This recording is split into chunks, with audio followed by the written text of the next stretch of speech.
Hello everyone. Now अभी हम देखेंगे कि बॉय या गर्ल्स कैसे प्रोड्यूस होते हैं, है ना। जेंडर कैसे डिसाइड होता है ना। Whether the baby will be a boy और गर्ल, है ना। कैसे डिसाइड होता है, ये देखिए यहाँ पे इसका एक्सप्लेनेशन है। डू यू नो, ये देखिए इस तरफ। तो यहाँ मैं इसको एक्सप्लेन कर रहा हूँ। आपको मैंने बताया था ये मेल है, ये फीमेल। ये मेल का सिंबल है, ये फीमेल का सिंबल है। मेल में ह्यूमन में मेल ह्यूमन और ये फीमेल ह्यूमन। कितने क्रोमोसोम होते हैं बॉडी में? 46। इनके भी 46 बराबर। ये क्रोमोसोम पेयर में होते हैं। जब ये स्पर्म प्रोड्यूस करता है ह्यूमन, मतलब मेल जब ये स्पर्म प्रोड्यूस करेगा तो मियोसिस के बाद बनते हैं ना। इनका भी ऐसे ही है, इनका ओवम बनता है मियोसिस के बाद, है ना। तो क्रोमोसोम हाफ आएगा, यानी 23 है ना। 23 है ना। स्पर्म्स करोड़ों होंगे। यहाँ पे ओवम बहुत सारे बॉर्न होते हैं, लेकिन एक बार में एक ही मैच्योर होता है फीमेल में। तो यहाँ पे जो बोल रहा है, मेल के केस में ध्यान दीजिएगा, मेल के केस में स्पर्म दो तरह के होंगे। 23 में 22 जो होता है वो नॉर्मल क्रोमोसोम होता है, और एक होता है एक्स, और दूसरा ये एक तरह का स्पर्म हो गया आपका। This is one type sperm, ठीक है। This is one type sperm. दूसरा स्पर्म होगा जिसमें 22 एक तरह के होंगे और एक प्लस होगा वाई। तो ये एक्स वाई वाला जो है इसको बोलते हैं सेक्स क्रोमोसोम, और बाकी जो 22 है वो सेक्स क्रोमोसोम नहीं है, वो सेक्स डिसाइड नहीं करता है। ये है 23rd वाला, 23rd एक्स क्रोमोसोम, और ये है 23rd वाला वाई क्रोमोसोम। इसका भी मैं टेल बना देता हूं, ये बना दिया टेल, ठीक है। तो यानी कि जो जर्म सेल्स होते हैं जो मियोसिस के बाद गैमेट्स बनाते हैं, जर्म सेल्स किसको बोलते हैं बताया था मैंने आपको। देखिए यहाँ पे लिखा है जर्म सेल्स ये बताया था ना टेस्टिस के अंदर। टेस्टिस के अंदर ये देखिए यहाँ पे, टेस्टिस के अंदर जो ट्यूब्यूल्स होती हैं, ट्यूब्यूल्स डक्ट, टेस्टिस के अंदर ट्यूब्यूल्स होती है, उसकी अंदर की लाइनिंग को जर्म सेल्स बोलते हैं। वही मियोसिस करके स्पर्म बनाती है मियोसिस के बाद, ठीक है ना। तो फिर से देख लीजिए, ह्यूमन के बॉडी में 46 क्रोमोसोम है, लेकिन उनके जो स्पर्म्स हैं, टेस्टिस के अंदर स्पर्म्स होंगे, उसमें हाफ नंबर ऑफ क्रोमोसोम होंगे, 23 दो तरह के स्पर्म बनेंगे, 22 प्लस एक्स क्रोमोसोम। कुछ मतलब 50%, अबाउट 50% ऐसे स्पर्म होंगे जिसमें 22 प्लस एक्स वाला क्रोमोसोम है, और 50% क्रोमोसोम ऐसे हैं, स्पर्म ऐसे हैं जिसमें कि 22 प्लस वाई वाला है, यानी कि एक्स वाला क्रोमोसोम, वाई वाला क्रोमोसोम, और बाकी 22 तो रहेगा। टोटल 23 हो गया। टोटल स्पर्म में कितना हो गया? 23 हो गया कि नहीं। तो 22 ये जो है, ये क्रोमोसोम बॉडी के कैरेक्टर बनाते हैं, आंख, नाक, मुंह, कान, हाइट, ये सब। और जो एक क्रोमोसोम है उसको बोलते हैं सेक्स क्रोमोसोम। वो होगा या तो एक्स टाइप या तो वाई टाइप, ठीक है, ऐसा है। तो दो तरह के स्पर्म प्रोड्यूस करेगा कौन? मेल, मैन, दो तरह के स्पर्म, एक एक्स वाला और एक वाई वाला। बाकी 22 तो रहेगा ही रहेगा। तो 22 प्लस एक्स, 22 प्लस वाई, इसको ऐसे शो करते हैं। 22 प्लस एक्स मतलब वो हो गया 23। ये भी क्रोमोसोम है, 22 क्रोमोसोम, इनको शॉर्टकट में लिखा गया है 22, और ये है एक्स। तो दोनों को मिला दिया तो ये हो गया 22 क्रोमोसोम अलग, और ये एक्स क्रोमोसोम। तो एक स्पर्म में टोटल 23 हो गया। ये है सेक्स क्रोमोसोम एक्स। तो दो तरह के स्पर्म प्रोड्यूस होंगे, एक में एक्स टाइप क्रोमोसोम होगा और दूसरा वाई टाइप क्रोमोसोम होगा, सेक्स क्रोमोसोम। जबकि फीमेल में एक ही तरह का प्रोड्यूस होगा, ठीक है, 22 प्लस एक्स, 22 प्लस ये प्लस है, 22 प्लस एक्स। सारे के सारे जितने भी ओम रिलीज होंगे सब में 22 प्लस एक्स होगा, वाई नहीं होगा, ठीक है। तो अब अगर मान लो बाई चांस ये स्पर्म इससे फ्यूज किया तो क्या बना? ये एक्स और एक्स मिलके ये 22 कितना हो जाएगा? 44 प्लस एक्स, 44 ये हुआ, 45, 46, टोटल हो गया ना 46। तो एक्स होगा गर्ल, एक्स क्या होगा? Girl child.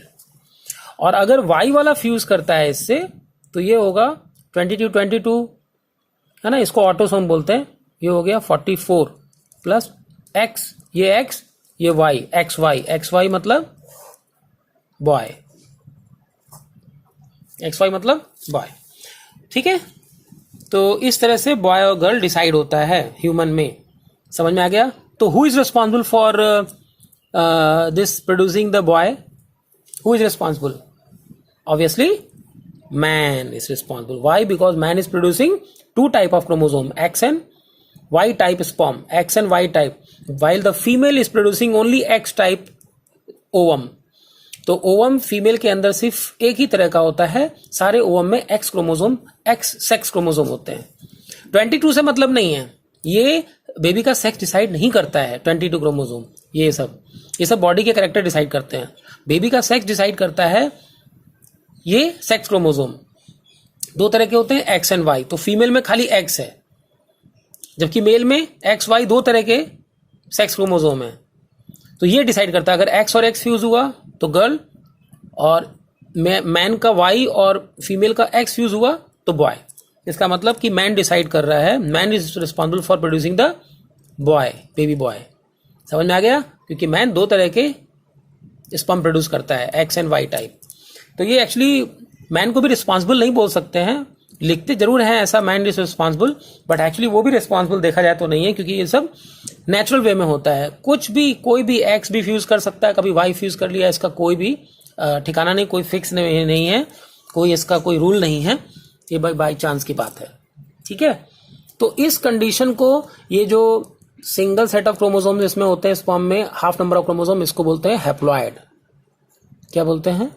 यहाँ पे क्रोमोसोम सिंगल सेट में है, पेयर में नहीं है, तो इसको बोलते हैं हैप्लॉइड। इसको एन से शो करते हैं। और पेरेंट्स में 23 पेयर है, ये 46 मतलब 23 पेयर, तो इसको बोलते हैं डिप्लॉइड। क्या बोलते हैं? डिप्लॉइड। ये हैप्लॉइड, डिप्लॉइड। डिप्लॉइड को किससे शो करते हैं? 2n से, और हैप्लॉइड को n से। तो यही चीज यहाँ पे इन्होंने बॉक्स में एक्सप्लेन किया है। आई थिंक आपको समझ में आ गया होगा। फिर यानी यहाँ पे इन्होंने दिया है नेक्स्ट पैराग्राफ में, in case of sperm process of meiotic division is completed before the sperm leave male reproductive tract. मतलब ये देखिए यहाँ पे, मतलब ये स्पर्म यहाँ से बाहर जाने से पहले ही पूरी उसकी मियोसिस हो जाती है, यानी पूरी तरह से हैप्लॉइड वो बन जाता है, ये बोलना चाह रहा है। 23 क्रोमोसोम आ जाते हैं, हैप्लॉइड बन जाता है रिलीज होने से पहले स्पर्म। जबकि फीमेल में ऐसा नहीं है। फीमेल में ओवम यहाँ पे रिलीज होता है ना ओवरी से, उस समय उसका पूरा सेल डिवीजन फिनिश नहीं होता है, हाफ ही होता है, हाफ रुका रहता है। हाफ कभी होता है? जब यहाँ पे फर्टिलाइजेशन होता है, मैंने बताया था, यहाँ पे जब भी फर्टिलाइजेशन होगा तब उसकी पूरी सेल डिवीजन मियोसिस कंप्लीट होती है, बस। तो ये थोड़ा पार्ट है, ये नहीं पूछेंगे एग्जाम में, थोड़ा ये डीप में जाता है ये मैटर। वही चीज यहाँ पे लिखा है, in case of oocyte the process of meiotic division completes after ovulation during fertilization in the oviduct। तो जब फर्टिलाइजेशन जब होने को आता है ओविडक्ट के अंदर, वहां पे पूरा मियोसिस कंप्लीट होता है, सेल डिवीजन पूरा वहां पे जाके कंप्लीट होगा, ठीक है।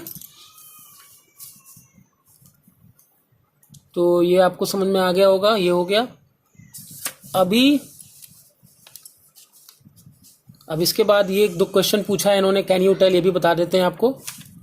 और फिर यहाँ पे देखिए ऑलवेज रिमेंबर दिया हुआ है, यहाँ पे यही इन्होंने बताया कि always remember that man is totally responsible for the couple will have a boy और गर्ल चाइल्ड। ठीक है, ये मैंने अभी एक्सप्लेन आपको करके दे दिया है कि मैन रिस्पॉन्सिबल है ना। और फिर से मैं ये बोल रहा हूँ कि मैन रिस्पॉन्सिबल नहीं बोल सकते हैं, एक तरह से बोल सकते हैं कि because of man produces like 2 type of sperm. एक पूरी तरह से रिस्पॉन्सिबल नहीं बोल सकते हैं इसको कि बेबी बॉय हुआ तो मैन रिस्पॉन्सिबल है। आगे देखिए, तो आगे ये सब लिखा है, thinking of this is it right to consider the mother responsible for girl child. हाँ, कई बार हम लोग कहते हैं, कई बार हमारे यहाँ पे अनफॉर्चुनेटली किसी स्टेट में जैसे राजस्थान वगैरह और कुछ स्टेट में ऐसा होता है कि अगर फीमेल बॉर्न होती है ना, बेबी गर्ल, तो मदर को ब्लेम करते हैं। कई बार ऐसा होता है, लेकिन एक्चुअली देखा जाए तो मदर इज नॉट रिस्पॉन्सिबल, है ना, मैन रिस्पॉन्सिबल है। अगर एक तरह से देखा जाए तो अगर रिस्पॉन्सिबिलिटी की ही बात आ गई, रिस्पॉन्सिबल की बात आ गई, तो फिर मैन रिस्पॉन्सिबल होगा, क्योंकि उसने वाई क्रोमोसोम, वाई होगा तभी बॉय होगा। क्योंकि गर्ल्स बॉर्न होती है तो एक्स एक्स क्रोमोसोम आता है। वाई कहाँ से आ रहा है? वाई आएगा तो ही बॉय होगा, तो एक एक्स एक वाई बॉय है ना, एक एक्स एक वाई बॉय। तो वाई जो आ रहा है वो मैन से आ रहा है, इसकी वजह से मैन को कहा जाता है responsible. We must all take care, we all must take effort to stop female. और कई बार बेबी गर्ल होती है तो उसको मार भी दिया जाता है ना, कई बार ऐसा बहुत बार टीवी में सुना होगा, न्यूज़ वगैरह में आता है। तो ये ऐसा नहीं होना चाहिए है ना। फीमेल फिटिसाइड, फिटिसाइड मतलब होता है फीटस, फीटस को किल करना, मारने को बोलते हैं फिटिसाइड। अब यहाँ पे दो क्वेश्चन डिस्कस कर लेते हैं। Which hormone release from pituitary of the mother on the foetal development is completed. मतलब बोल रहा है कि जब ये ग्रोथ डेवलपमेंट, ये देखिए जो पेज में दिया हुआ है, मैंने एक्सप्लेन करके दिया, वीडियो में बताया कि पूरा डेवलपमेंट जब हो जाता है बेबी का तो कौन सा हार्मोन रिलीज होता है। उस हार्मोन का नाम है ऑक्सीटोसिन। क्या नाम है? Oxytocin. OXY, oxy, TOCIN, oxytocin. ठीक है। ये हार्मोन की वजह से क्या होता है, यूट्रस में कॉन्ट्रैक्शन स्टार्ट होता है। वही यहाँ पूछा है, कौन सा हार्मोन? ऑक्सीटोसिन। और फिर पूछा है कि उसकी वजह से क्या, कौन से बॉडी के ऑर्गन में चेंजेस आते हैं, मतलब ज्यादा इफेक्ट डालता है, वो इफेक्ट डालता है यूट्रस पे। तो जैसे ही डेवलपमेंट 9 मंथ का बेबी का हो जाएगा, बेबी का 9 मंथ का डेवलपमेंट हो जाएगा तो यूट्रस में सिग्नल जाएगा, हार्मोन्स निकलेगा पिट्यूटरी ग्लैंड से, ब्रेन के अंदर होती है ना, और वो यूट्रस के अंदर कॉन्ट्रैक्शन प्रोड्यूस करेगा, बड़ा जबरदस्त पेन स्टार्ट होगा, लेबर पेन बोलते हैं उसको। उसकी वजह से बेबी नीचे पुश होगा है ना, और वो डिलीवर्ड होगा। ठीक है, डिलीवर्ड होगा। ये बेबी होता है, ये बेबी, ये उम्बिलिकल कॉर्ड है इसका, ये मदर की यूट्रस के अंदर बेबी, और ये बेबी का बर्थ दिख रहा है, हेड बाहर आता हुआ, और ये आफ्टर बर्थ। ये समझ में आ गया होगा। तो इसी को बोलते हैं पार्चुशन। क्या बोलते हैं? पार्चुशन। ये लिखा है यहाँ पे, पार्चुशन मतलब बर्थ प्रोसेस। उसमें लेबर पेन आता है और डिलीवरी तक जो पूरा मोमेंट होता है, यूट्रस का कॉन्ट्रैक्शन होता है, उसी को बोलते हैं पार्चुशन।